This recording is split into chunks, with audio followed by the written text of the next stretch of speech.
that you will tell us a little bit about yourself and why you were running for mayor. And we'll start with Ann Brennan. Good evening. Thank you for having us here. I'd like to first start out by saying what I'm not, and that's probably one of the things that got me into the race. I'm not a career politician who's going to give you a rehearsed speech and promise you things that haven't been delivered to date. I'm not a lobbyist. I'm not an attorney. What I am is a taxpayer like you, ready to fight for you, with 2 ears to listen to you and then a mouth to be able to get what you need and deliver. I came here as a 7-year-old child with 2 parents, immigrants from Italy, and 4 other siblings. None of us spoke English. My father worked 3 jobs to make it paycheck to paycheck. I put myself through nursing school, so it's kind of ironic that I'm here at a nursing institution. I feel at home. After that, I was married, divorced, and was a single mother. I got a job within airlines, and in the airline business, I traveled to many cities, New York, Boston, and kind of fell in love with the flares that these little cities had. So much so that when I came back home, still working as a nurse and working as a flight attendant, I decided to open up one of these mom and pop restaurants. Never had boiled water in my life because I have an Italian mother. I set out on my endeavor. That's the experience that brings me here before you and qualifies me to stand up for you. I did open a restaurant in a downtown municipality from an empty shell, dealt with planning, permitting, fought for a liquor license against all odds when the previous restaurateur wasn't able to secure a liquor license. I did it on my own without the help of an attorney. These experiences are going to help me be your voice in Phoenix's future. Thank you.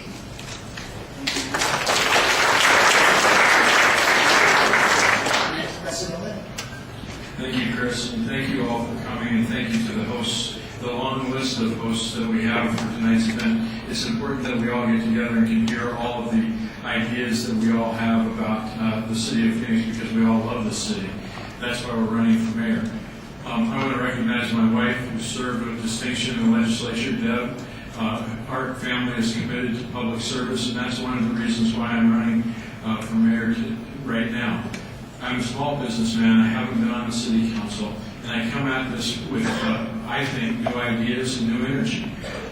We are at a crossroads in our community. We hear that a lot, but we really are. This is a vital time for the city of Phoenix, and we've got to keep our eye on getting the economy going again. We have to keep a laser focus on getting the economy going again. That's why I put out a 7-point jobs plan that you all have, and I hope that you'll look at it. And if you want to go to westgala.com, for those of you watching on the simulcast, you can read it online. And what this plan does is focuses on small business. We've got to make sure that we unlock the energy of small business, get government out of the way, and create an opportunity and lower the costs for small businesses to start and to expand. We've also got to use partnerships. In an era of scarce resources, we have to use partnerships. About 9 years ago, Dr. Trent came and to form Teach-In. He and I went to lunch that day, and he asked me to help him form Teach-In, build Teach-In, and what I learned from him was the ability to build partnerships and have that work in a world of scarce resources. That's what we've got to do. We've got to take advantage of the infrastructure we've already put in. We've got to unleash the power of small business. We have to invest locally, and we have to focus on small business with planning.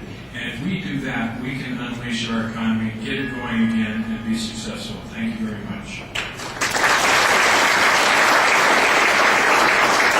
Thank you, Wes. Next is Claude Maddox. Thank you very much, Chris, and good afternoon, everyone. I'm happy to be here, and I'm looking forward to our conversation this evening. I am Claude Maddox. I am running for mayor. I only have a 3-point plan. It's strong neighborhoods, it's quality schools, and it's career jobs. Why? Why am I running for mayor? Why do I want to be your voice for these things? It's because I can make a difference. I have made a difference over the 11 years that I've been on the city council. wife Sherry and I moved to Phoenix back in 1979. Shortly after we moved here, we were robbed. She was walking in the front door as the burglars were heading out the back door with her personal belongings. I made a commitment at that point to get involved in my community, and I've been involved in my community since then, on the village planning committees, on committees for the arts, on school committees, just focused on how do I improve my neighborhood and make it a safer place. I've been on the city council, I said, for 11 years. It ultimately transcended into being on the city council. And I have to tell you, we've done some great things on the city council. Can we do it better? Absolutely. And I'll be focused on that as mayor. Let's talk about strong neighborhoods. They're the backbone of our community. They are the foundation of our quality of life. Quality schools. Our schools should be the center of our community. Quality schools ensure our future.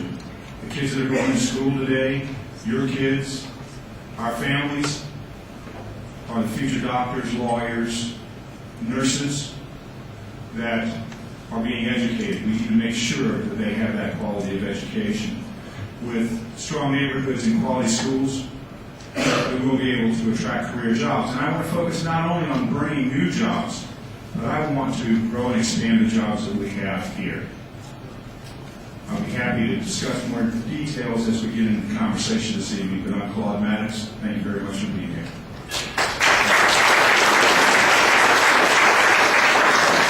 Thank you, Claude. Next is Peggy Neely.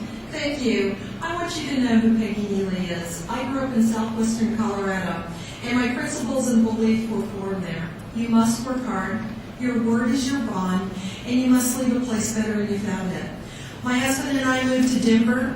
We've been married for 34 years. We have 2 wonderful girls, and they are products of the Arizona public school system. We're proud of them. Phoenix needs a strong, decisive leader for mayor. You need to know your candidates. We are distinctly different. I would describe myself as a strong, decisive leader with a proven track record. Now is not the time for a leader who is unable to answer or take a stand, or wants the status quo. Nor should this great city want a bomb thrower, someone with no city experience. We need a leader who has a vision and has worked hard to make strong, quality communities. I will lead in quality economic development focused on high-income jobs that are as diverse as our city. Small, medium, large employers, local and national focus. I have a proven track record. North Phoenix Business Alliance I formed, with businesses such as a trophy shop, rental trucks, restaurants, karate schools, and McDonald's. But I go as complex as Mayo Clinic and work to foster the current relationship with ASU and Mayo. APL, a international shipping company out of Singapore, Choice Hotels, Republic Waste, a national Fortune 500 company, WL Gore, American Express. That's my experience. Downtown Phoenix should be the heartbeat of this region. Just like our airport is the showcase for every visitor that comes to Arizona. I love this great city and want to move us forward. Join me in building the Phoenix we want. Thank you.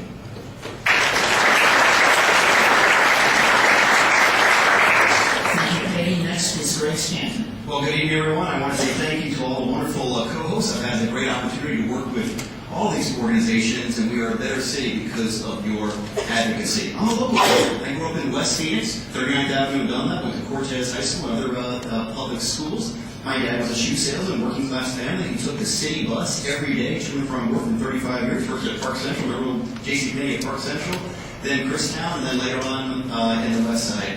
Put 4 kids through college and me through law school on a working man's salary. Can't do that as much anymore. I went away for college and law school. Came back to my hometown afterwards, got active in the community. My wife and I are raising 2 wonderful kids, Trevor, who's 4, Violet, who's 1 year old, right in the heart of the city. We are totally invested in the future of Phoenix. And the reason why I'm running for mayor is the exact same reason why I got involved in public service a decade ago, to build a more sustainable, diverse economy and passionate advocacy for education. It's the reason why I was the lead council member to recruit those scientists that Wes mentioned earlier, teach, and I took the lead on that project. When I was on the city council, when U of A Medical School was looking for a champion, they asked me to take the lead. Higher education partnerships, both with ASU and Maricopa Community Colleges, and I had the strength and fortitude to say no to ill-conceived notions like the city or subsidy up in North Phoenix. We're just said we're not serious about building the kind of center city and downtown that we want. Look, you need a mayor who's going to be a passionate advocate for downtown, especially in tough economic times, who understands the connection between downtown and high-wage jobs, downtown and education, not just higher education, but K-12 partnerships, because we need strong public schools in our urban areas. Downtown is in great arts and culture, downtown historic preservation, smart land use policies around the city, and building codes that support downtown. A downtown that is partners with our South Phoenix neighborhoods, including light rail heading in South Central Phoenix, transportation advocate, a passionate transportation advocate, smart homeless policy, smart tax policy like tax increment financing. We can do it. You need a mayor who gets it. I do. Thank you.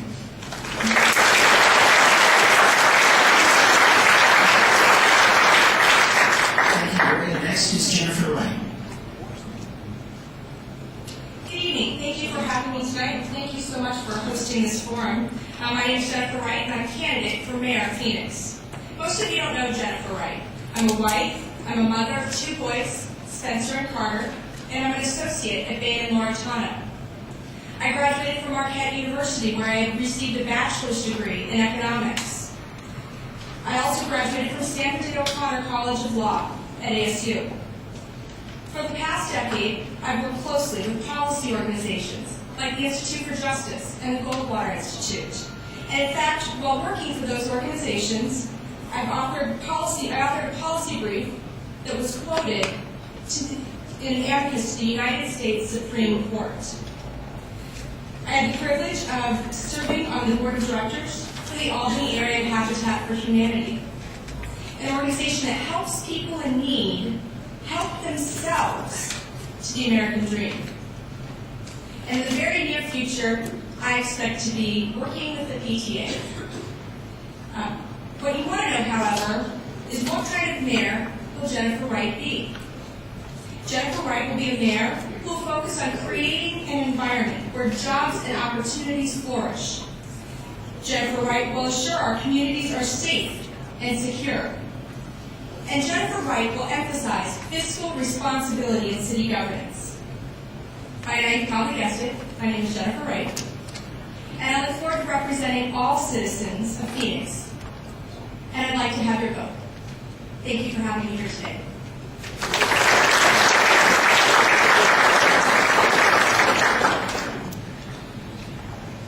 Thank you very much. We'll move right into the questions now that have been submitted by many of you. Each candidate will have 1 minute to answer. And here we go. And first, Ryan, you'll answer first on this question, and we'll rotate throughout the panel. The first question is as follows. Is the city of Phoenix well managed, both fiscally and from a personnel standpoint? Anna?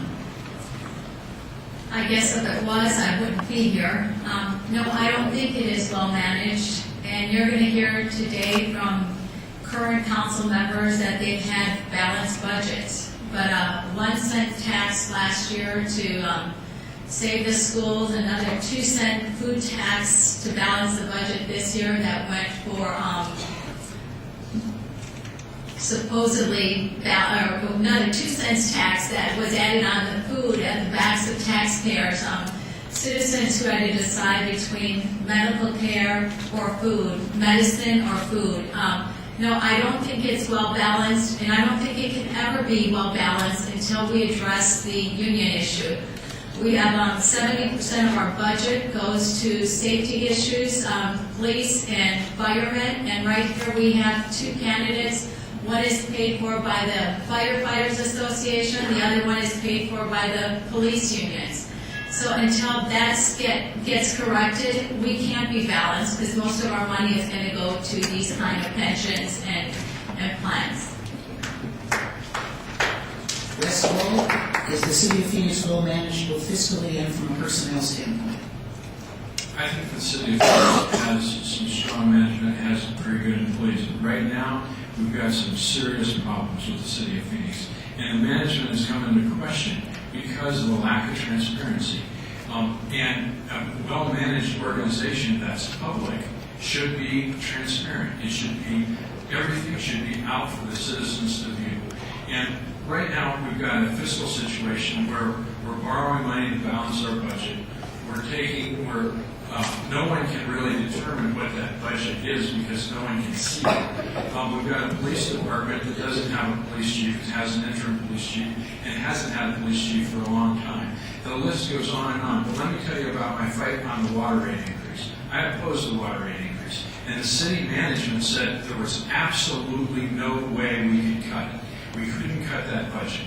5 months later, they came up with 5% cuts that they could do. If they'd have slowed down construction, had those 5% cuts, we wouldn't have given the 7% increase. I don't think that's good management. Claude Maddox. Thank you very much. The first part of that question is the city well managed? I will say yes, the city is well managed. We have a manager in there that is focused on how we can improve our city and the operations of our city, and I'll get into some more details on specifically what we're doing in that regard. As far as personnel is concerned, we've got great employees in the city of Phoenix, and they're working really hard. We have existing labor agreements that, in my opinion, we must respect. We can focus on how to make those changes as we go into contract negotiations in the near future.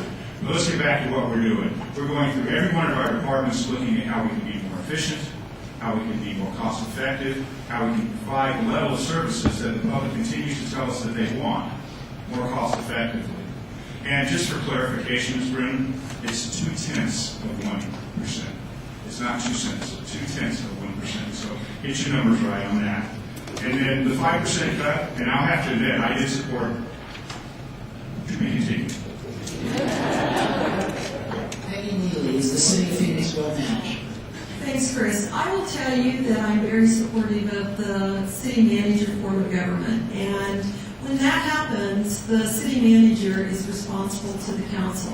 I can tell you that I have not voted for the budget a year ago. I didn't vote for the food tax. And this is what I'm going to tell you. We cannot sustain the budget that we're looking at. We have to look into ourselves and say what changes can happen. No one projected this downturn. No one projected we'd be where we are today. So we have to look, we have to do better. We need to make sure that we cut some corners. So what I will tell you, Chris, is if we continue going on, we cannot sustain where we're going. We cannot continue to borrow ourselves out of debt. We have to get to a cash as we go. We have to do more within our own house to figure out how we can be effective. And I will tell you that I support this form of government and I support our employees, but let's be better. Greg Stanton. The City of Phoenix is an outstanding organization. It is not a perfect organization. The people in this audience and the community understand that distinction, that changes need to be made to improve the city for the future. But fundamentally, it is a strong organization. If the changes I would make, I would make stronger education partnerships and a smarter economic development policy more closely aligned with our strong economic clusters, and I have an improved transparency policy, including putting all the meetings on TV, having all the city documents online in searchable format. That would change the citizen commission process to have those that do business before the city off and real citizens on. But let me tell you something. We've had strong labor management relations for decades, and I know some people are trying to take advantage of these bad economic times and suggest that partnering with our employees is the wrong way of going about it. That's exactly wrong. Partnering with our employees to come up with common solutions, that's the best way we can solve some of these short-term issues that we are dealing with. We have the highest bond rating of any big city in the country. It's something that the capital markets have said, because of strong fiscal management, we're heading in the right direction. So be wary of those that say we're headed in the wrong direction. City of Phoenix is a strong organization. Thank you.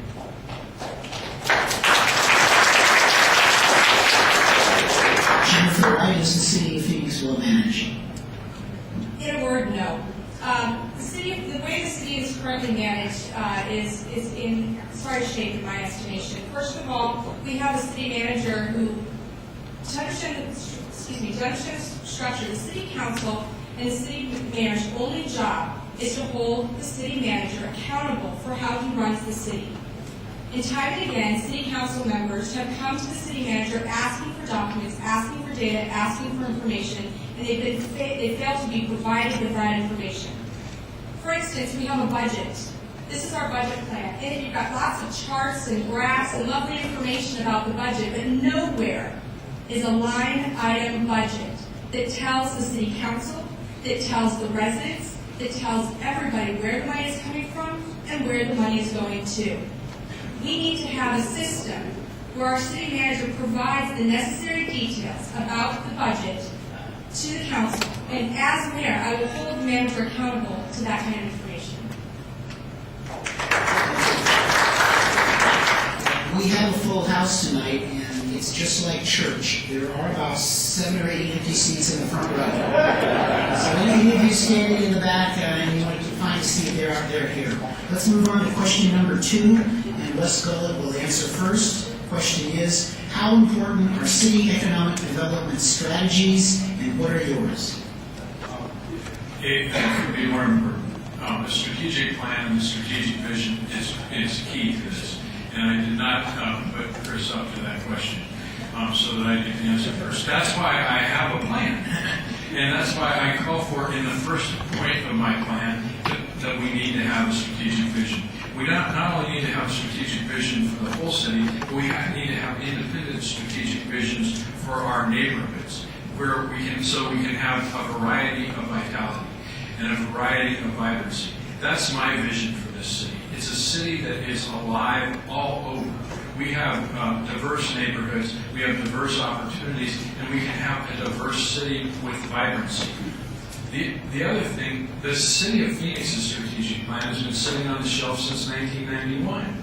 We haven't had a strategic plan, and we're just going through a review of it right now. That's not appropriate. My fellow candidates have been on the council for the last 10 years and never asked for a strategic plan. Claude Maddox, Economic Development. Thank you very much. As I mentioned, one of the planks in my platform is career jobs, and I mentioned earlier about the retention of existing businesses.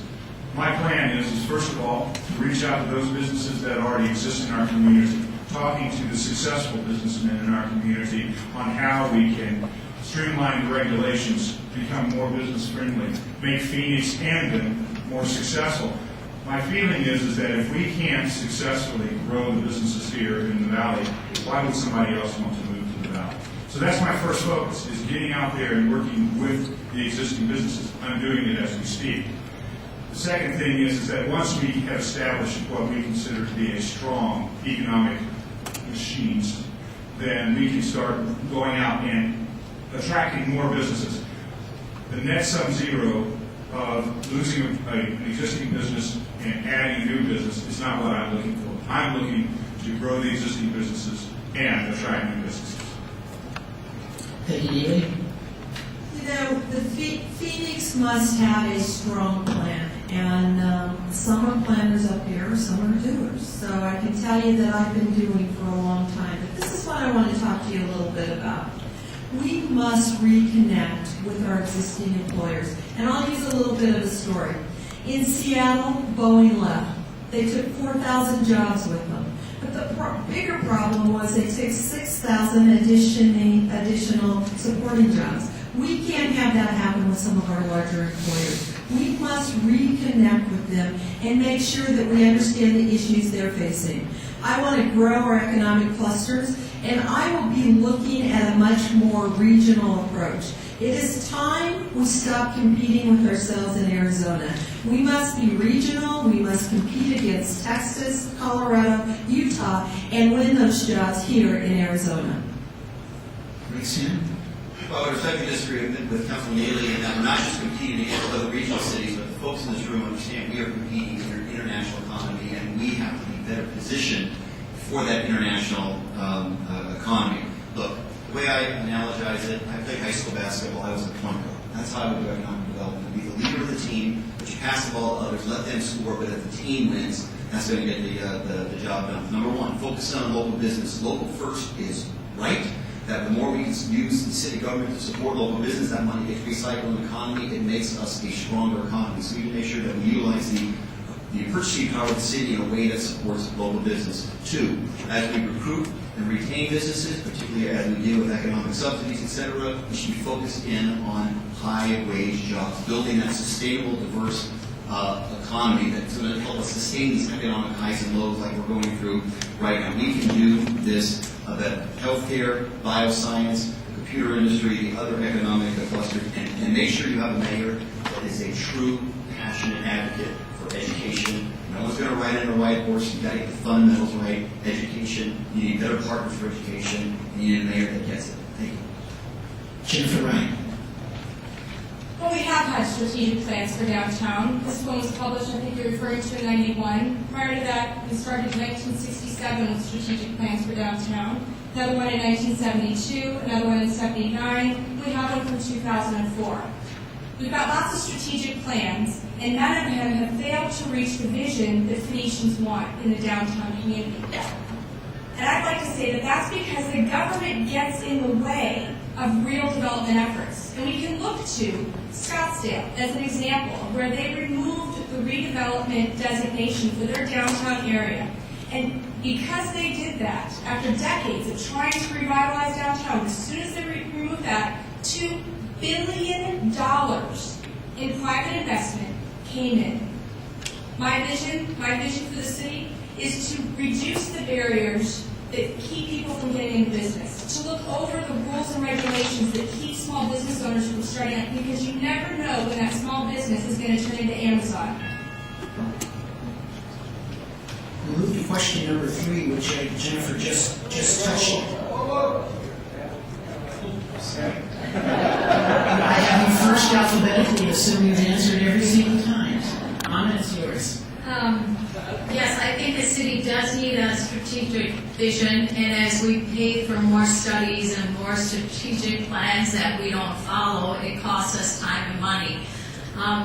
In our prosperous years, we should have learned lessons from Los Angeles, and we're kind of becoming a Los Angeles. I commend local First Arizona, 1,300 members strong, and there it is, the private sector teaching the government how to do it. Right here in our own city building, we have Starbucks. That's not local first. It's been, your organization says that for every $100 that comes from a local business, $42 stays here. If you buy outside a chain, Staples, etc., we only get to keep $13 of that money. We need to start thinking common sense. Common sense is what's going to turn this city around. Thank you.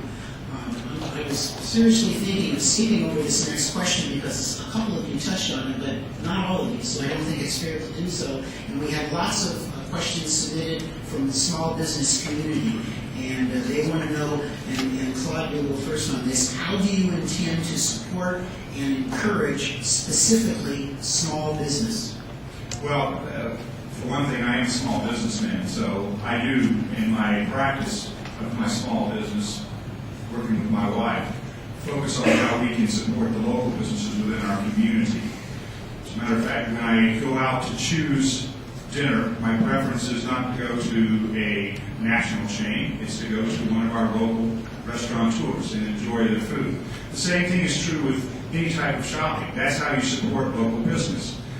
The City of Phoenix, and this is something that I have been working with our finance department to accomplish, the City of Phoenix has had this track record of using local businesses. We have been working on how we can modify the way the City of Phoenix does our business so that we can hire local businesses first, include them in our process, end up with contracts of local businesses so that we're employing, as I mentioned earlier, expanding the local businesses, expanding the existing businesses, ultimately to attract new businesses from the outside. Thank you, Peggy Neal. We haven't heard this tonight, but I'm sure it'll come up, so let me tell you. Phoenix needs to change the way they do procurement. And one of the things we need is to make sure we have a procurement code that has a local preference. From the time that I got on council and we looked at the convention center and things like that, we have tried to have a preference towards local. That's how we start. We make sure that we have a preference towards those local businesses, and then we begin to find the barriers that we can remove that will allow you to grow.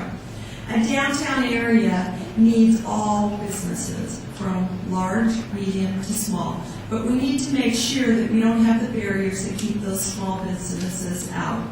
I know that local businesses will be able to thrive in downtown Phoenix if we are able to put forward the urban forum study that we've been working on. Connectivity, having the ability to have less regulation in our design review. I look forward to moving that forward. Thank you. Greg Sam. We have to use the purchasing power of the city in a way that supports our local business, and I agree that we need to look at a procurement code and make sure that we do have a preference for local business. It's not just good for that particular business that will be the beneficiary of that program.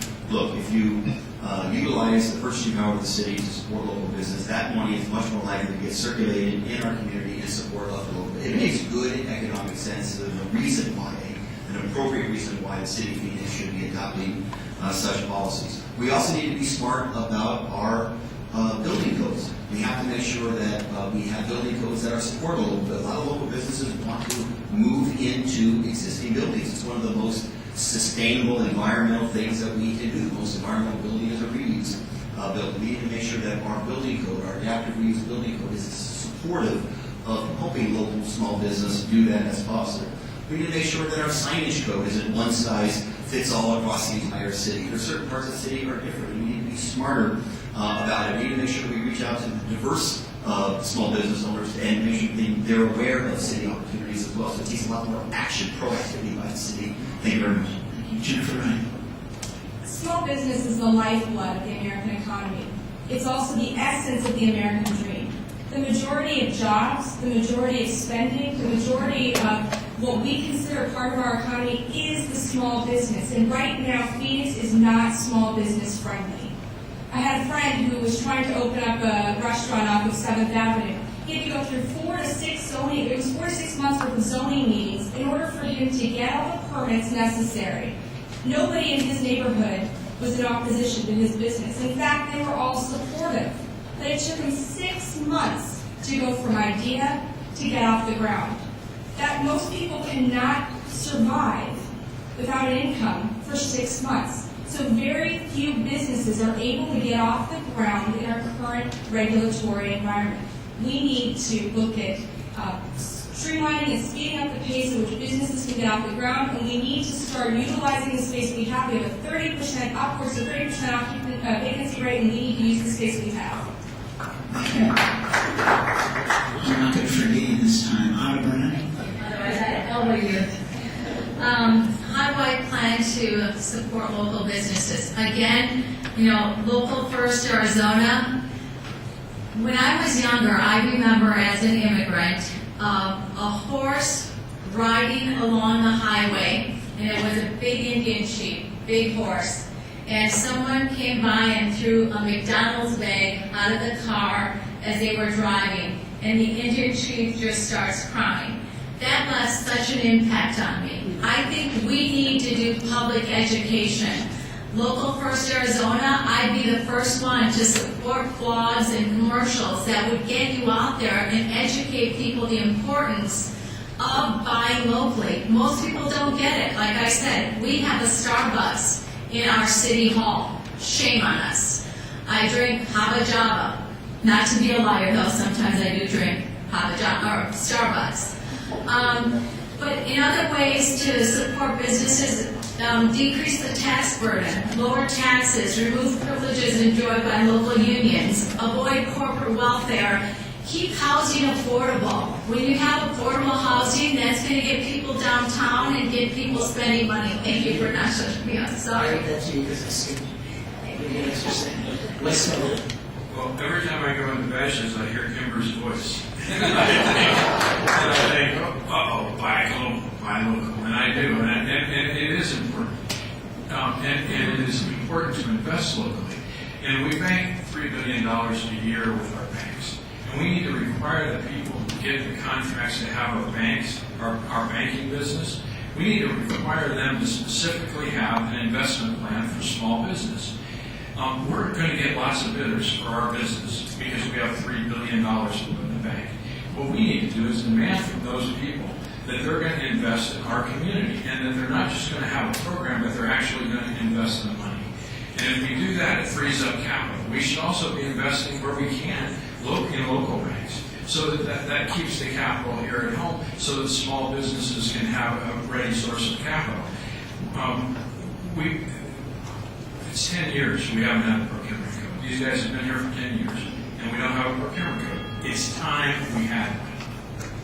Thank you.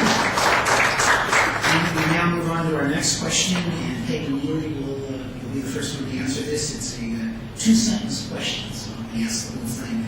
The city and state have historically relied on single-family home construction as its primary economic engine.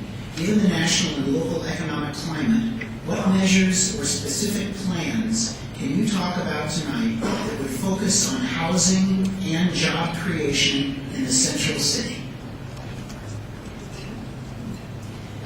Chris, I think that we have to take a look at exactly where our housing is. We have light rail. We need to do more TOD type housing, which is a higher density type housing.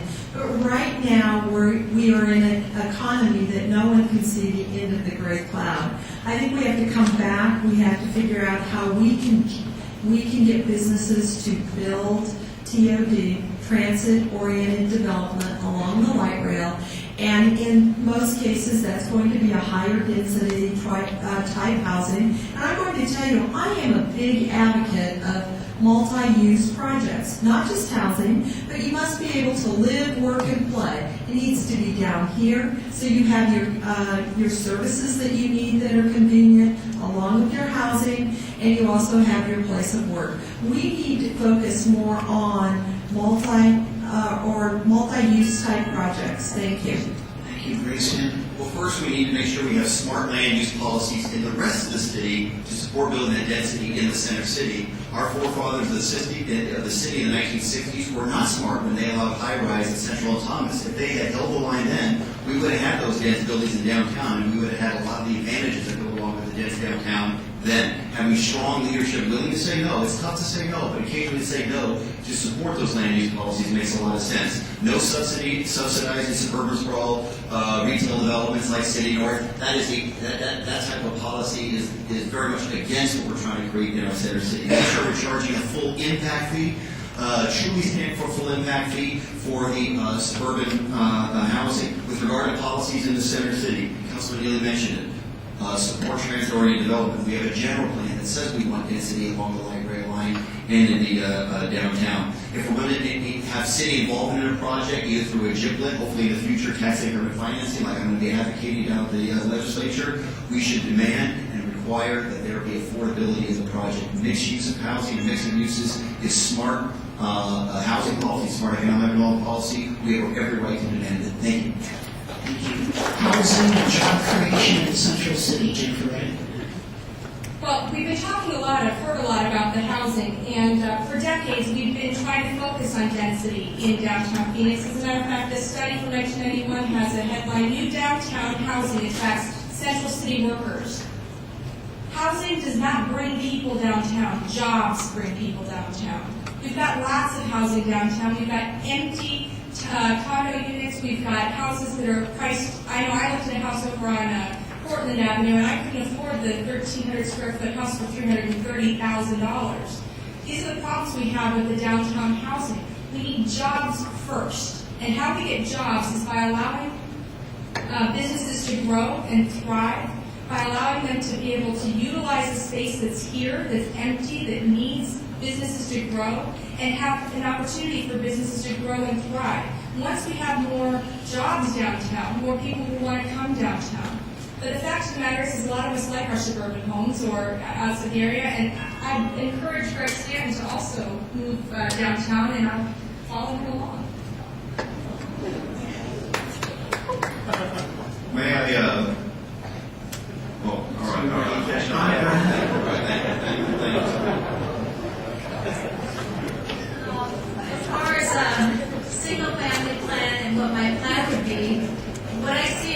downtown Phoenix, there's already too much cement, too many buildings, and we need more walkability, open spaces, and those things are going to encourage taking existing buildings that are turned into multi-use housing and multi-level or different businesses, or you have, a business and the homeowner lives above. Those kinds of things are going to encourage people to come downtown. If they have a reason to come downtown, that there's walking areas.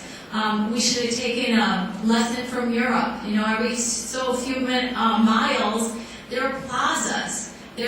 People love to people watch, sit down, have coffee outside in plazas, and we need that kind of friendly environment, not just big buildings and more multi-level units to bring people down. Affordable housing is what's going to bring people downtown. Housing and job creation in the central city, West Coast.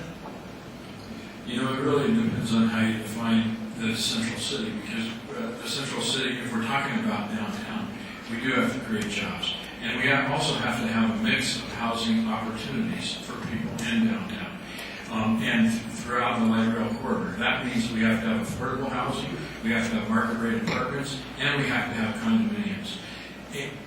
So we have that mix of opportunity. In downtown Seattle, they do this by policy. And it makes for a city that has vibrancy in downtown because you have a lot of people living there. You have a mixed use unit. We've got to look at that, and we've got to do it, actually. When I fell in my own trap, which is when a politician says we have to look at it, that means maybe we have to do it. And we have to, and part of that is planning. And it goes back to the whole planning, because we have to have that conversation with the established neighborhoods that are already there and make sure that they're willing to accept, so that we don't attract investment and then have the investor have to walk away with nothing. Claude Maddox. Thank you. And Wes, thank you very much for the comment, because as a politician, we are doing it. We are involved in looking at focusing on the infrastructure that we have existing. How do we take advantage of that? How do we take advantage of transit-oriented development along our light rail lines so that we know what type of housing? The key, in my opinion, first of all, is everyone who has said this is correct. We need to bring the jobs first. This is not like a sprawl subdivision and area outside where you build a lot of rooftops and then they bring in the commercial. This is, you bring the jobs and then the rooftops will follow, as will the commercial, and that's what we need to focus on. From my perspective, it is the folks who live in this community that need to be participating in the conversation about how we do it. And I would like to bring an urban planner with experience in urban planning. And I'm not saying anything bad about the folks we have in our planning department. They do a great job. We just need to bring someone in who has been actually involved in the redevelopment of downtown. Our next question is another two-sentence question that was submitted that is follow-up, frankly, to the previous question on land usage. And it goes as follows. The city has hundreds of parcels of land under city ownership and control in downtown and throughout the city limits. How can the city look at a better approach to dispose of property holdings to encourage development and to eliminate the city as a vacant landowner in these neighborhoods? Great, Sam? All right, well, first I had a chance to respond. I guess my wife, who was speaking to our kids earlier and has arrived, Nicole, thank you for being here. Jennifer offered to move with us downtown and said, okay, how about a reality show on the right side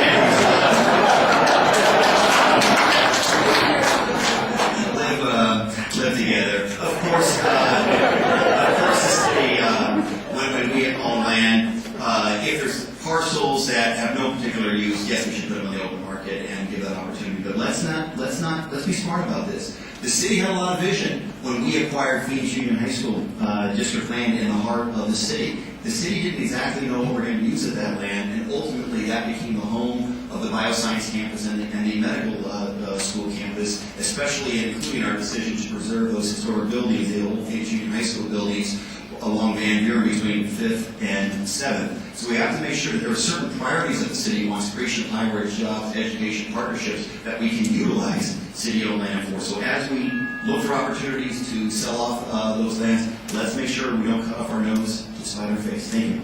Jennifer Wright.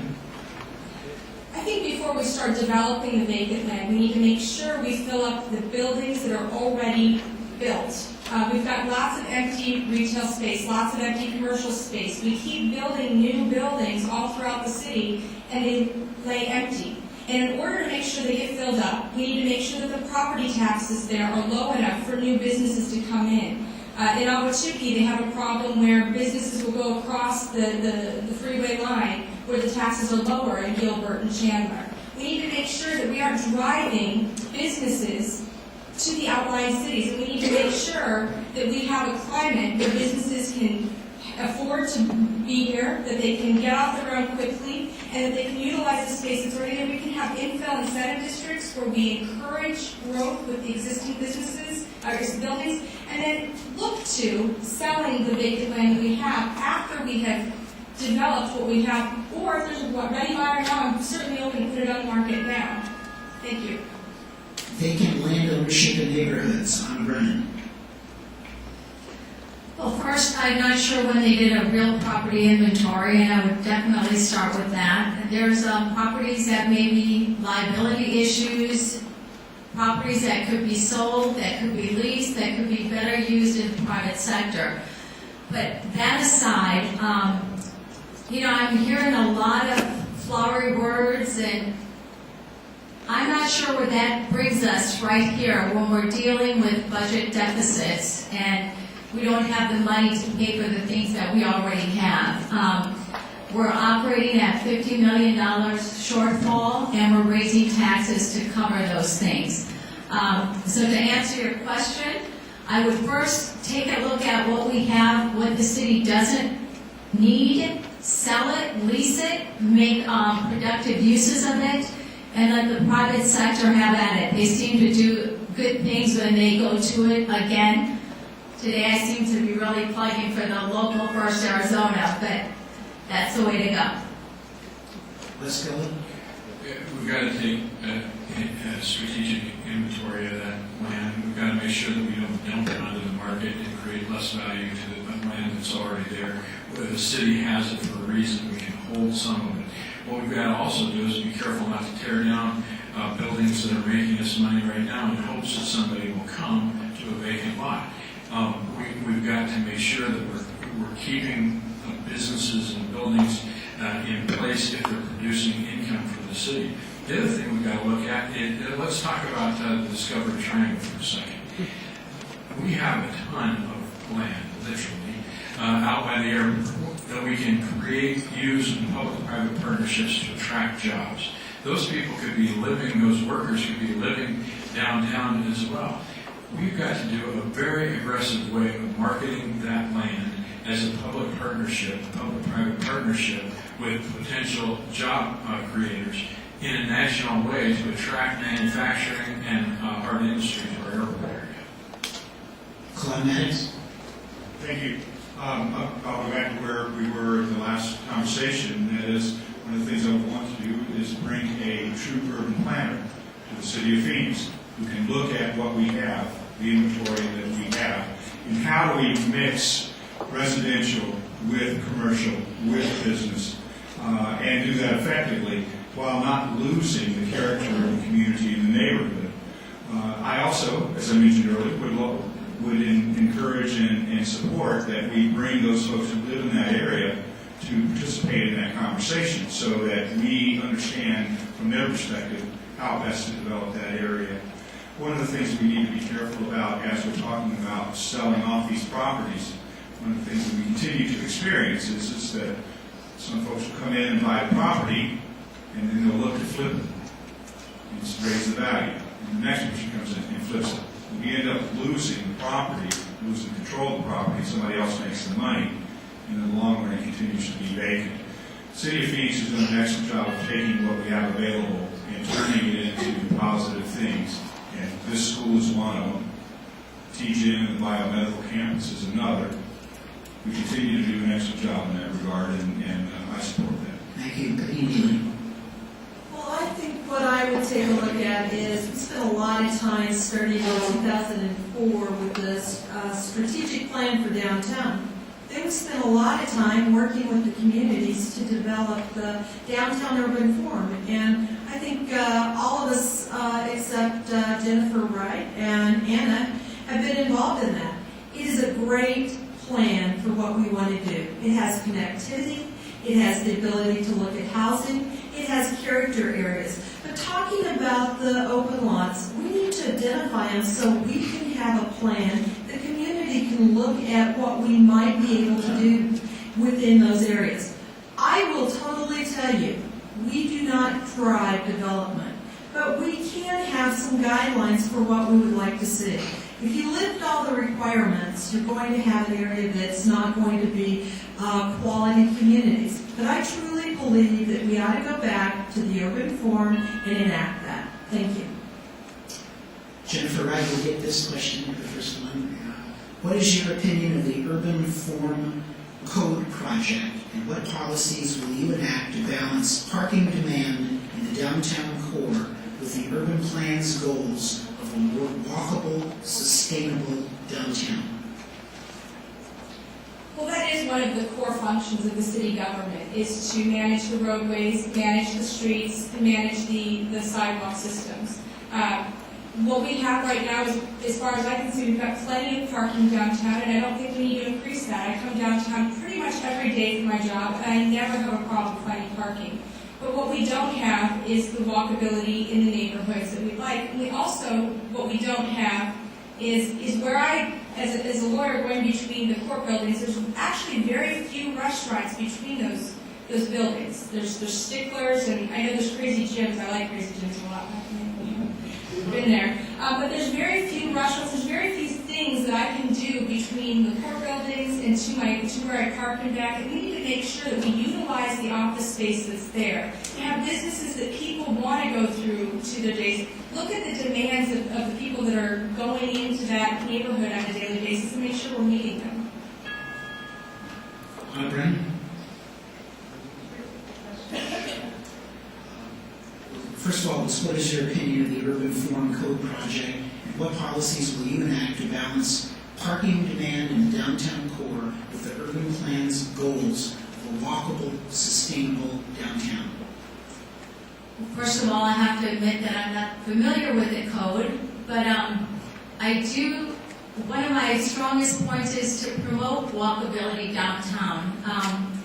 As a consumer, I can also, like Jennifer, agree that I've never had problems finding parking. There's lots of parking downtown, which is unfortunate for the businesses that are currently there. But I would promote plazas where people could meet, greet, sit down, have a cappuccino, have an espresso. As far as parking, I'm not really in favor of the metered parking. I think that we should be able to, if you just have a quick stop and don't have a lot of time, you should be able to run in and just, even if it's 15 minutes, you should be able to have 15-minute stop that you can walk in and do your business. That's all I have to say on that subject. Thank you. Wes Scullett?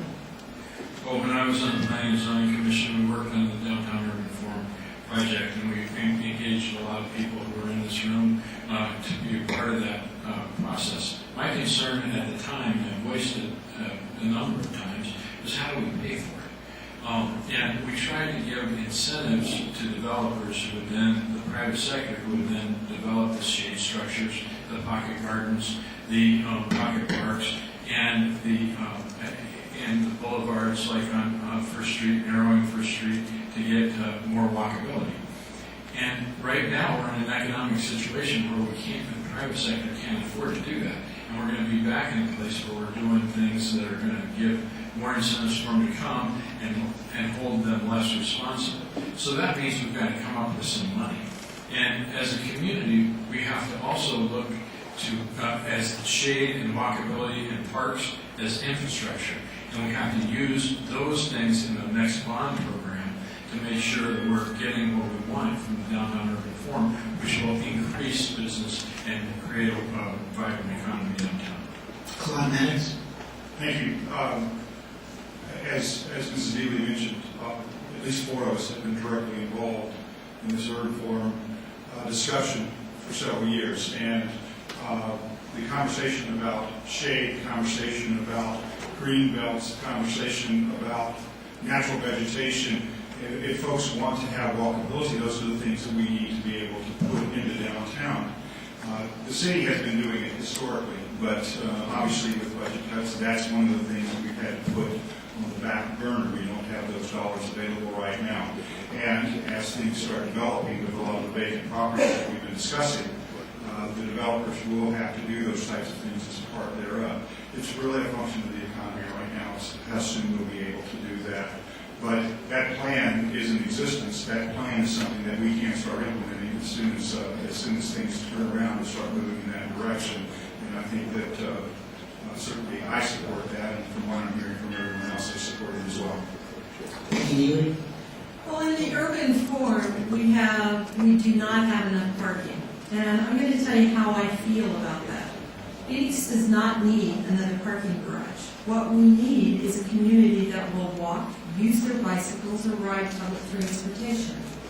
We have built a community around downtown that has light rail, we have bus systems, we are working on having more connectability. So I'm going to tell you that I, for many years, have been an advocate, let's not build another parking garage, let's educate the public on how they can easily get on the bus. The last thing our communities and residents need is for people that are commuting to be parked in their neighborhood and they're unable to get out of their houses. We need to be very cognizant of those that want to park for free.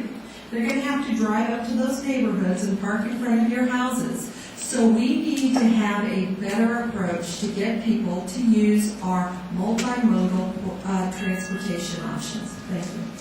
Great, Stan. Building density in our downtown is smart public policy. Some of the answers that I've heard so far sort of creates this false choice between economic development and the difficult decisions in the urban forum. Actually, making our downtown more walkable, more likable, more accessible from a public transportation perspective is good for the businesses in the heart of the city. It makes economic development sense. And when the city is a partner in a project, either through the IDA, the Industrial Development Authority, through a GIPLET, or other city function, we have every right to demand that business adopt public policies and design that supports the urban forum. We talked a little bit of walkability and shade, etc., but also we need to make sure that the design of buildings, particularly downtown buildings, are more interesting at street level. That's another reason why people would get out of their cars and actually walk in our downtown. We need to be smarter about it than we did in the recent past. It's something I certainly will insist on as mayor of the city. Thank you. Thank you. Okay, everybody's had to answer one question first, right? So we start over again with Anna. This is your question. And by the way, all the subject matter that people submitted for questions, this subject matter received the most questions and concerns, not surprisingly, to many of you, the arts. Do you support city funding of arts and cultural activities in the city of Phoenix? If so, what is your opinion of the current rate of contribution? If no, how do you propose these activities be supported here in Phoenix? I can tell you that when I had my restaurant, I did support local artists, and that my restaurant had white walls intentionally for local artists, that I would go out and secure their artwork, and it was available to sell so that they had an avenue to sell artwork. In reading through, trying to educate myself to all the city issues, I do have problems with our current economic situation and seeing that we're spending hundreds of thousands of dollars to put artwork in fire station houses,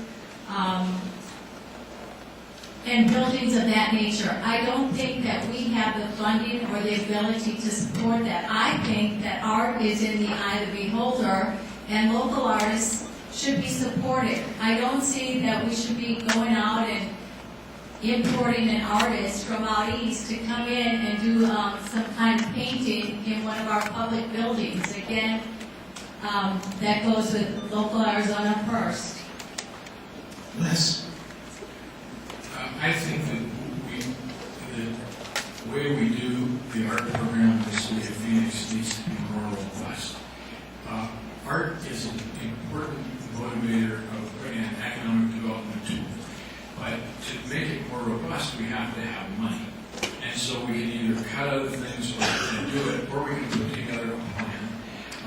which I've worked on before in the past, and I think it's a very important plan, which is to create real art investment, to go to the voters with a plan that says we're going to actually invest in art in a big way, and do like Denver did. And if we do that, then we create an abundance of opportunity for our arts and culture community. But to think that we can fund it with the general fund in the current economic environment, I think we're kidding ourselves. So what we have to do is we have to plan for that, we have to take it to the voters, and we have to ask the community to support the arts. Clyde? What was the thing I said? I like art like the next guy. Art is where's the thing when you need. Art is a huge component, in my opinion, of the quality of life of the city of Phoenix. And I've been very supportive of art, and would love to see additional funding in that regard. Wes just brought up a possible funding mechanism or some type of referendum on funding, and there was actually a plan to do that, but the economy went south, and that plan was put on the back burner. Art makes a city more definable. It makes it more attractive. Art makes a city a place where businesses will want to relocate. It's all part of the overall quality of life that businesses take into consideration when they're looking to move to a new location. I firmly support the arts, and I think that we've got some great programs out there, albeit somewhat underfunded, but we have some great programs and we're doing some good things. And to Ms. Brennan's comment about firehouses and things of that effect, our percent for the arts program specifies that that money has to be invested as part of the project. So the art becomes part of the architecture. The art becomes part of the overall project itself. And in most cases, we're paying for architecture and design and things like that. We get monies from the arts. Peggy? Thank you. Actually, in your urban forum, there was a lot of dialogue about how do we pay for more art? How do we have that art be a connectivity? You know, truly, if we were not in the economic times we were in, we wouldn't be having this debate. And as we've known, Phoenix has found a way through their bond program to address those art programs. Unfortunately, we have a shortfall in being able to maintain them. And those are some issues that we have to address. But I have to tell you, those of you that maybe have been up north or haven't, did you know that I have an art, a musical instrument museum? The city put not one dime in that. So the city of Phoenix is very, very lucky to have people that will invest in our community. We need to look for more partnerships. We need to find a way to be able to promote arts, because it definitely is one of the things that people look at when they want to bring their employers and employees here. Thank you. Great. Arts and smart economic development go hand in hand. I don't know this just hypothetically, I know this very specifically. I mentioned earlier that I was the lead councilman in the successful improvement of TGEN, the world's leading bioscience facility right in the heart of the city. And when we were recruiting those individual scientists, the type of people that could have chosen to not anywhere in the country, the top university, we're trying to recruit them to Phoenix. Here's what they cared about. Were there other scientists like me in this community? They want to come here and be an island of themselves. What is the quality of your public education system, both for their own future workforce development as well as their own families? And third, do you have a vibrant arts and culture community? They didn't care about sports, they didn't care about other things. Those were the quality of life things that they care about. If we're going to be competitive in the increasingly international economy, if we're going to be competitive bringing higher wage jobs to our community, support for arts and culture has to be a priority at the city. We mentioned the 1% for the arts program. We also have an arts grant program in the city. We can't let art be the easy cut. Too often it's the easy cut when people don't understand how valuable a vibrant arts and culture community is to an entire city, not just the town. Thank you. Well, as a lifetime member of the Thespian Society, I have a strong appreciation for the arts. I was very active in the theater in high school. I've been active in theater here in Phoenix. And I believe in arts and culture. But I don't believe that the government does a very good job when they involve themselves in arts and culture. When you take government money, the government gets to dictate to you what is art and what is not art. When you take government money, you get to have the entire city determine whether that was a worthwhile art project or not a worthwhile art project. We saw that way back when Swanee Parkway, which is now Piasco Parkway, was created with the art projects along that freeway. I love art, but I think the best investment, the best investor in art is individuals, is private organizations to build a quality arts program and make sure the government can't dictate what's appropriate and inappropriate for art. And I believe we need to look at that in the future. Thank you. As you can tell, we received a wide variety of questions and a wide variety of issues, and some juicy ones are still coming, by the way. But this next one I thought was a bit different, and it so happens that Westville, you get to answer it first. Here it is. It's very simple. It's very simple. What is your favorite memory or moment in downtown Phoenix?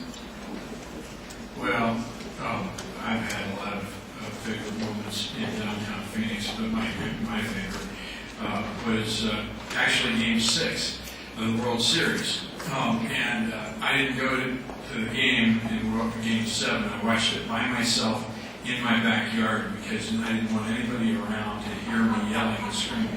But I did go to Game 6, and it was awesome because we killed them, right? We beat them 27 to nothing or whatever. And it was the New York Yankees, the dreaded New York Yankees. And it couldn't have been a better moment. And we came downtown, and this is the great thing about Phoenix. Me and a buddy of mine came downtown, and we bought scalpers for face value. We walked in, we didn't miss a pitch. Now, you might think, oh, that's because we don't support a team or whatever. No, it's because we have a great city that has great opportunities, and you can live life large here. You can never do that in New York City, you can never do it in Philly, but you can do it right here in Phoenix, and that's what makes us great. As Wes said, there's a lot of things that I remember and really enjoyed doing downtown, but I think the highlight for me was the first Rock and Roll Marathon. For those who don't know me, I am a musician. One of my other lives is I'm a musician. I have a rock band. And I was invited to play as part of that. And everybody was having so much fun running through downtown Phoenix, and people were dancing, and they were doing what they normally do in a marathon, which is try to focus on how I'm not going to get that 26.2 miles under my belt. But they were enjoying the music. I had such a great time, and I was so inspired when I got done with that night when I got home, I couldn't get to sleep. I wrote a song, actually recorded a song. It is now the theme of the Rock and Roll Marathon. So for me, that's kind of a highlight of downtown Phoenix. And every year we get the chance to enjoy that again and again. It's been very, very successful and generates a lot of money in the city of Phoenix. I just have to say, and they invited me back. Well, it was interesting when you said that, because the thing that came to my mind was the torch run when Jason Shepperly ran through the streets of Phoenix. He did his personal best, and it was for the Olympics, and I'll never forget that, because that was a setting moment for Phoenix and for Jason. So that was my favorite moment. Thank you. Great, Sam. Well, there are many, and it's hard to say one, but I'll just share a personal story. I'm a local kid, grew up in West Phoenix in a working class family. We couldn't afford a lot of tickets to a variety of things, but my parents took advantage of public art opportunities in Phoenix. We really had the kids in our family have appreciation for that. I remember going to Hearn Museum in the old days, if you're veterans of Phoenix, you remember the old Native American festival that they had. They still have it, it's still ongoing in the early days of going to the Phoenix Art Museum. But I'll remember most of all, my dad would meet us after work, after his shift at JCPenney, take the bus, and meet at Patriots Park, the old Patriots Park, before the light missile thing that Terry Goddard did for them, the old Patriots Park. We would take a bus down, and we'd picnic there, and then we'd go to the Phoenix Pops concert, which was a free concert from the Phoenix Symphony. It was a great time, and providing those free public art opportunities, public cultural experiences for families that otherwise couldn't afford tickets. It's really, really important, and I will always remember that bonding experience with my family. Thank you. Jennifer Wright. Well, probably one of my greatest memories is my wedding day. that I spent my wedding day in downtown Phoenix, and last debate I was a little nervous and I said the San Marcos, and I meant the San Carlos Hotel. I was married at the San Carlos Hotel, up on in the rooftop at the pool. We had the lights floating, we had candles floating in the pool. We were married right there by a Presbyterian minister, and then right after we all walked across the street and went to the Arizona Club, which was at the top of the Big One building. Fortunately, the Arizona Club no longer exists. The restaurant that I had my dinner prior the night before no longer exists. It was in the first floor of the San Carlos Hotel. But it's really easy for me to remember what was important to me in downtown because that was the greatest day of my life. And I shared that moment in downtown Phoenix. Despite all of the other resorts and areas I could have been, Phoenix is my home. I'm a native. I wanted it to be there, and I'm so happy that I had that moment in downtown Phoenix. Brennan? Well, I thought was stole my thunder, but we did share tickets for the Diamondbacks, and as my husband is one of the orthopedic surgeons for the Diamondbacks, we rotated the games, and as it came down to it, I ended up going to the World Series game. So it was, one was being there with Bud Selig when Arizona did get awarded our first baseball team, and then going all the way to victory with them. So that's one of my favorable memories of downtown Phoenix. Thank you. Okay, our next question, first person that will answer is Ms. Claude Maddox. How will you address future contract negotiations for staff pay increases? The next contract negotiation actually is going to start next year. And the negotiations is actually handled between our professional staff, the city manager, and the labor groups.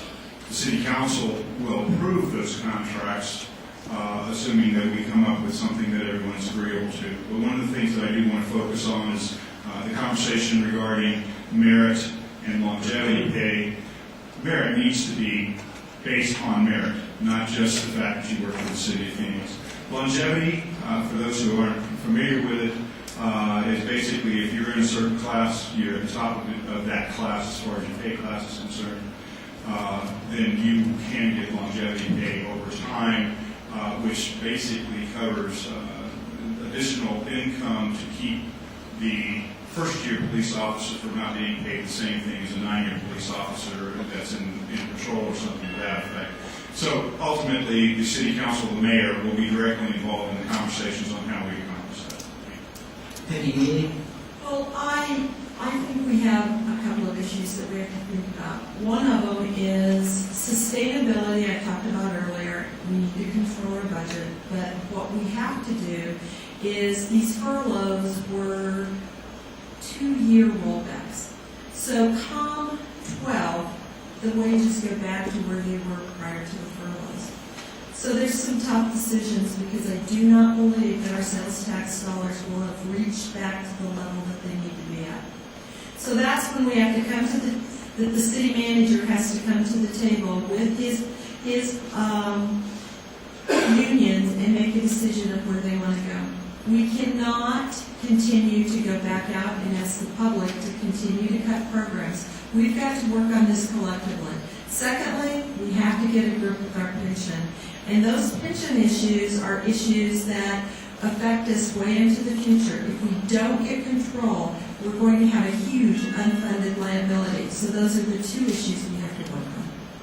Greg Stanton? You asked, the question I think was how are we going to handle the negotiations upcoming, correct? How will you address future contract negotiations for staff pay increases? Here's how to handle it. Across the bargaining table, openly, transparently, in partnership with our city employees, asking for their best solution, knowing that you come to the table providing all the full information. I mentioned earlier, and I mean, City of Phoenix has had a great, long-standing reputation of having good labor management relations. We've been a well-managed city. And in difficult economic times, we shouldn't get away from them. We're truly in partnership with our public. We know there are difficult times. We know there are challenging decisions that have to be made. We know there are tough decisions that have to be made on both sides of the table that are going to build the long-term strength of the city. But the best way to handle that issue is openly, transparently, asking for their ideas about how to hit the numbers that we have to hit so that we can create those the long-term sustainability. That's the best way to handle union negotiations, in my opinion. Thank you. Jennifer Wright. Well, as mayor, I would be unable to be directly involved in the negotiation process. That's the city manager's job. But I will give some direct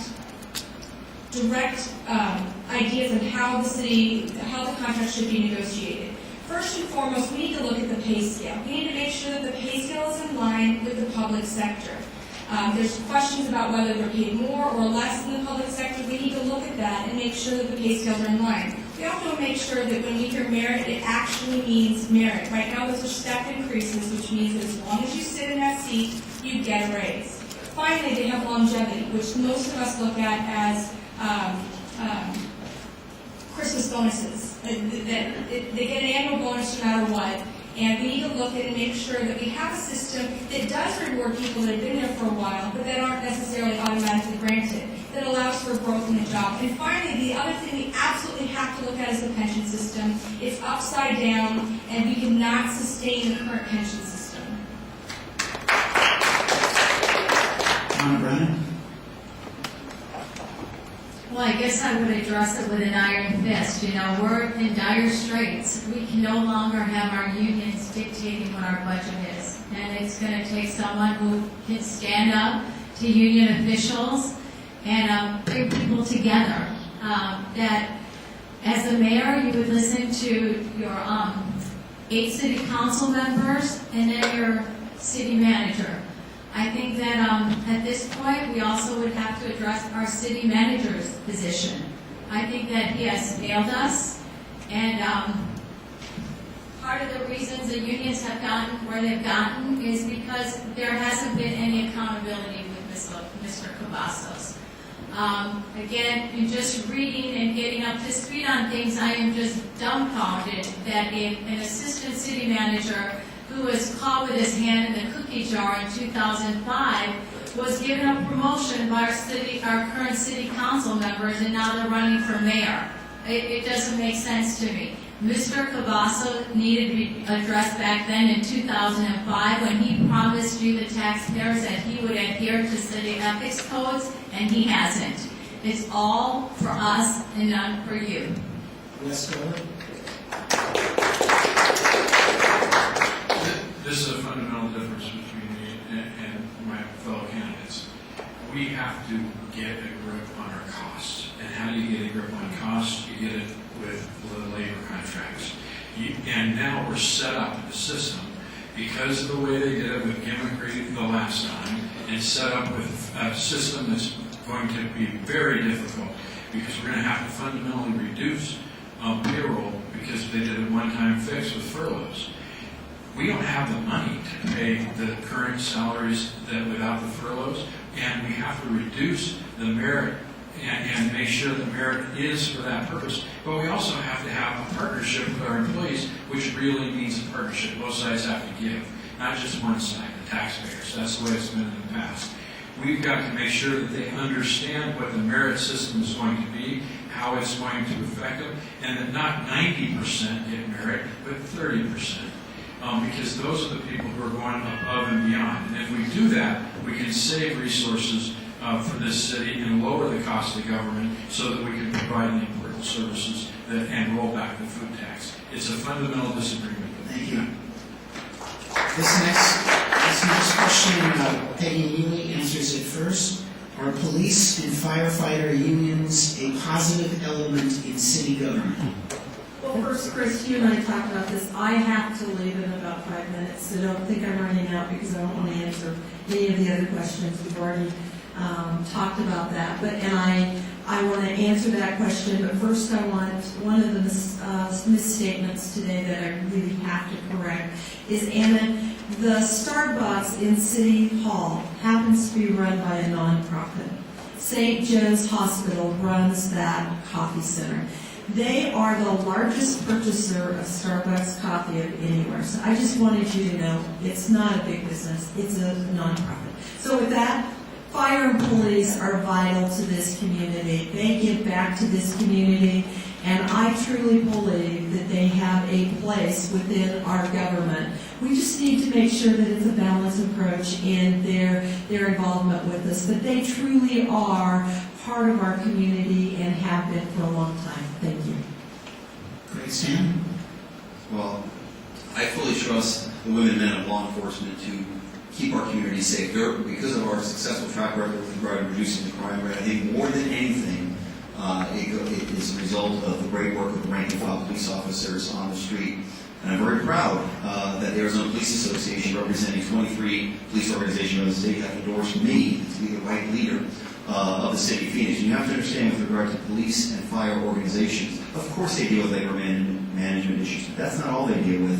They are actively involved in ways to keep our employees safer.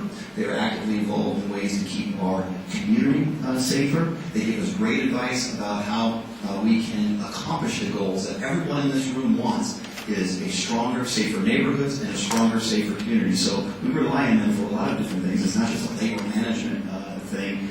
These folks represent the best interests of their members and the safety of their members. Remember, when it comes to a police officer, we don't pay them for what they do. We pay them for what we hope and pray they don't have to do, but sometimes do to keep us safe. Thank you. Jennifer Wright, are police and firefighter unions a positive element in city government? Safety and security is one of the guiding principles in which I run my campaign with. We have to have a safe and secure environment in which we live. I don't think that the unions are necessarily making us safer or secure. They allow year after year for police and firefighters to be put on the chopping block in order for us to improve tax increases. They've been pawns, political pawns in a game of we're going to cut safety first instead of the other programs. So I'm not sure that the unions are really helping their own cause because they allow themselves to be put, the unions allow their employees to be put on the chopping block. And that needs to stop. We do have a very large safety budget. It's 70% of our budget. That's not just the employees, though. That's the entire safety budget, which includes maintenance of their vehicles. We need to look at the whole budget and make sure that we're spending our resources right, because communities that I've met with have had upwards to 5 crimes committed a day in a 20-minute response time, and that needs to change. I would like to say in answer to Peggy, then as mayor, I would talk to St. Joe's and educate them to the benefits of using a local roaster, and I'm sure St. Joe's wouldn't have any problem using a local roaster to provide coffee for the city employees. That's exactly what I'm talking about, common sense, and that's what's lacking in our government. No, I do not think that unions, no, is absolute. The majority of it, no, I don't think that unions serve the citizen, because they continue to perpetuate the problem. And the problem is that if you, the taxpayers, are not happy with the current status quo, one of our biggest budget section of our government is public safety, and part of their union dues are going to elect the same officials. That's why I stand here with this little card, because that's all. Those days, I remember watching a guy who worked 7 days a week if he was fighting fires on Sunday. These are hard-working people. The unions have a place. The failure right now is in management. Management not pushing back on the unions. Management not being afraid that they might not get elected to the next political job. That's the problem. It's not that the unions have a role. They are negotiators. We have to negotiate with them, but we've got to be tough about it, and we've got to say no occasionally. Tom Maddox. I think Wes hit it on the head. Unions have a place. They're there to protect their employees and make sure that they have a work-safe environment and make sure that they are fairly compensated. And management has a responsibility to work with those unions and those labor groups to make sure that we can continue to hire police officers, we can continue to hire firefighters, and not lose them to other cities. But one of the things that I want to say, and because I've been asked this question several times, and have been considered a union toady because I got the endorsement of firefighters. The next time you have a heart attack and a firefighter shows up, you're going to ask him if he's union or not? No. Next time someone's kicking your door in and you're calling the police department, you're going to tell them, don't send a union cop? No, because these people are going to take care of you. They don't care what your opinion is of unions, and you shouldn't care as well. You just want to make sure that these people are well trained and that they don't have to worry about whether they can pay their mortgage. I am very comfortable with the relationship that we have with our fire department and our police department and their labor groups. Thank you. We have time for one more question and then closing comments. And this last question, Greg Stan answers first. What do you see as the future of public transportation in the Phoenix area? Briefly include your view of light rail and its proposed West Valley alignment. Right. All right, well, as I mentioned earlier, I'm a passionate advocate for public transportation. I grew up in a family where we could only afford one car. My mom got the car to work at Glendale Community College, and my dad took the bus every day to and from work to sell shoes at JCPenney. I know how important a high-quality public transportation system is to working families across our city. We actually had a better bus system in the 1970s in Phoenix than we do today because we have spread out so much. Of course, I support that. We should have smart land use policy so we would have had the marketplace for light rail a long time ago. We need to improve our bus rapid transit system as well, which has been very successful in places like Albuquerque that I was lucky enough to formerly represent. We need to have as many transportation options for people as possible. We've mostly been a car city throughout our history as a city. We're going to continue to be that way. We should still provide as many options as possible for people of the city. The West, I think there's been a lot of planning and decision-making made in regard to the West Valley alignment. We got to get it out there as soon as possible because there's a lot of workers out there that want to come downtown as soon as possible. So we need to speed that process up. Thank you. Jennifer Wright. Growing up in Phoenix, public transportation was a big part of how I got around. I remember even as young as 7th grade going from my house in Paradise Valley, 20th Street and Cactus over to the Paradise Valley Mall. Later in life, I had to take a bus all the way from 96th Street in Shea to Cortez High School because I moved within the last month of school. And so I had to finish out my last month at Cortez. And I got all the way across the city. And I know how important public transportation is. But I also know that light rail does not work in Phoenix because we will never have population density enough to meet the needs of light rail. Right now, we're spending $100 million in subsidies to pay for our transportation system. In 2009-10, we spent $152 million with only $52 million in revenues. We cannot sustain this. $100 million a year is going to pay for a system that is empty a vast majority of the time, and I see that when I'm downtown. Thank you.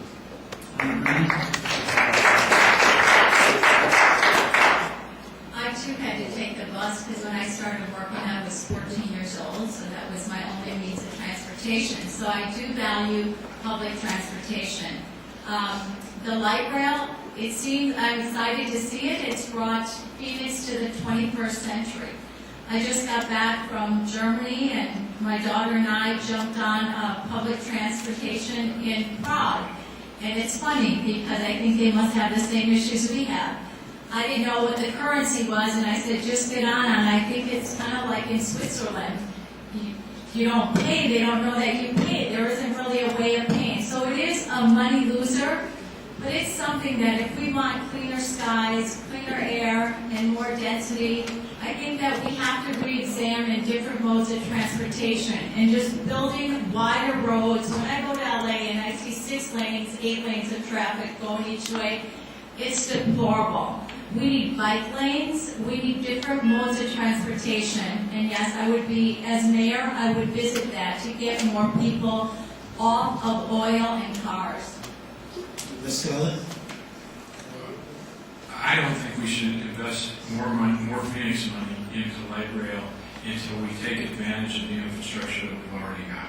Whether we get a better return on investment today on what we have. We've put $1 billion, $1.1 billion into light rail.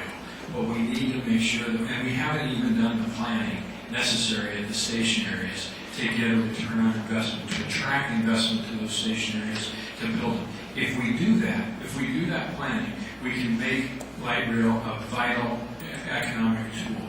But if we don't even start to plan it, we can't begin that process. So before we spend more money on light rail, let's do the hard work that we need to do. When I was on the planning commission, I kept saying, why aren't we doing this? Why aren't we doing this? Oh, the city council doesn't want to upset people.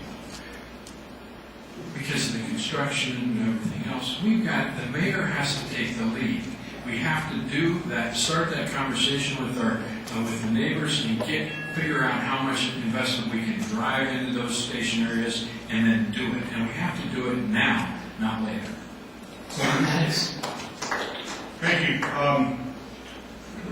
I'm proud to say that I'm one of the few council members that actually uses transit on a regular basis. I've taken the rapid to and from work on a semi-regular basis. I try to do it once every week. Unfortunately, my schedule does not permit that anymore. I use light rail on a fairly regular basis, going to meetings around the downtown area, and it's very convenient for me to use. We're 150% above what our projections were, and it's growing. And ironically, we're finding that it isn't the folks that we thought it was going to be, which is business people. It's students, it's people going to baseball games, people going to the museums, enjoying the arts and things to that effect. People want a safe, clean, and convenient transit system, and they will use it. And an extension out to the West Valley, we already have a rapid system that is bulging at the seams. So I would support that, and I agree with Mr. Gullett that we need to do a better job on focusing on our transit-oriented development around our stations. Thank you. It's time now for closing remarks. Each candidate will have 1 minute to discuss the issue that they want or wrap it up in any way they want. We're going to go in reverse alphabetical order this time, so we'll start with Jennifer Mike.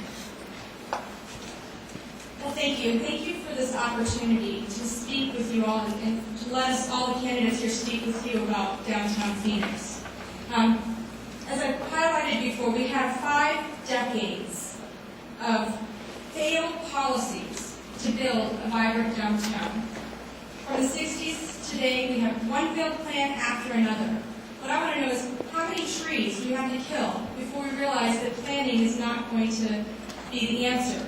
The definition of crazy is doing the same thing over and over again and expecting different results.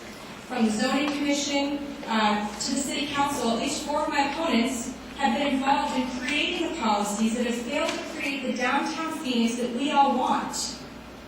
The truth is, the policies that work are the policies that get the government out of the way. When downtown Scottsdale lifted their redevelopment designation, over $2 billion of private investment showed up. Thank you.